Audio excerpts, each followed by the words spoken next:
The Mariners did pick up a win in their first competitive game of the season, but there's still a lot of work to be done. Hey guys, it's Lockie here from Coast Watch Football, coming to you from an Airbnb somewhere in regional New South Wales after I've just watched the Central Coast Mariners defeat Blacktown City in the round of 32 FFA Cup tie in Mudgee.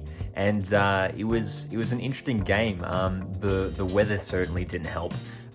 The rainy conditions, it was windy, it was very cold. Coming into this game, I think we knew it was going to be a tough test. We knew that firsthand after Blacktown City knocked us out just a few years ago. So we knew it was always going to be a tough game. One of the biggest things that a lot of fans were curious to see heading into this game was the starting lineup. And we did see a couple of debutants, Jacob Farrell at left back, Benny and Kololo starting on the left wing, two players to make their starting debut. We also saw Maresh, Sai Goddard, and Damien Sakenis come off the bench as well. Aside from that, in the starting lineup, it was good to see the likes of Marco Renia, Matty Summon playing up top once again, Max Ballard starting in the centre of the park alongside Oli Bozanic. And while the first half of the game was pretty dull, I thought Max Ballard had a great game overall.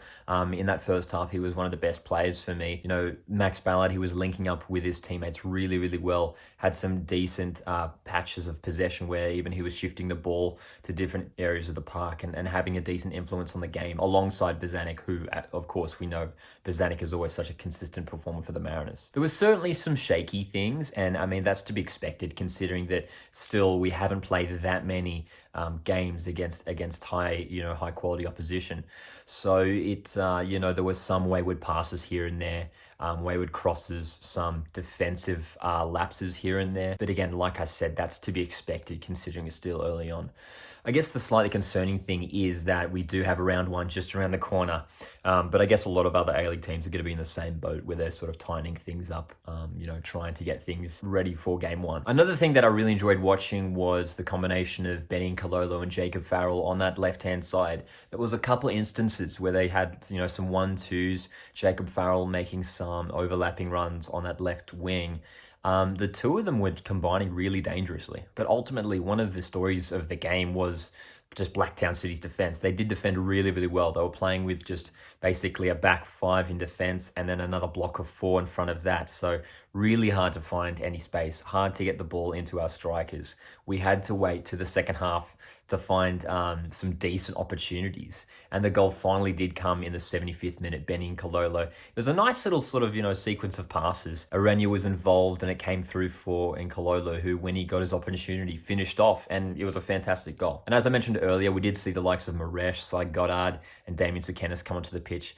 Didn't quite have enough time to have too much of an impact, but still good to see those guys get some minutes in the legs. So I think the main takeaway from this game is that the basis is there for an exciting team. Knowing that we had all those attacking players to bring onto the pitch.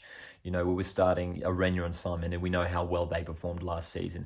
But it's really exciting. Maresh, Sai Goddard, Benny Kololo, Damien Sakenis, Matt Hatch, these players who can come on and make an impact. It's going to be interesting to see what starting 11 Monty goes for in these opening rounds for the upcoming A-League season. While that foundation is there, defensively we are still very strong.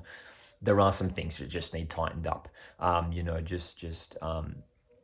Making things a little bit smoother, the transition from defense to attack. We certainly have the personnel to do it. There's no doubt about that. And I reckon, after a few rounds into the season, we'll definitely see this team, performing at a really high level. So, still a lot of work to be done. Monty and the boys have a lot of hard work ahead of them as we prepare for the kickoff of the A-League season. Would love to hear what you thought of this game, so drop your thoughts down in the comments. If you have enjoyed this video, I do appreciate it if you leave a like as well. And if you want to stick around for all the A-League content coming here on Coast Watch Football, make sure you hit subscribe.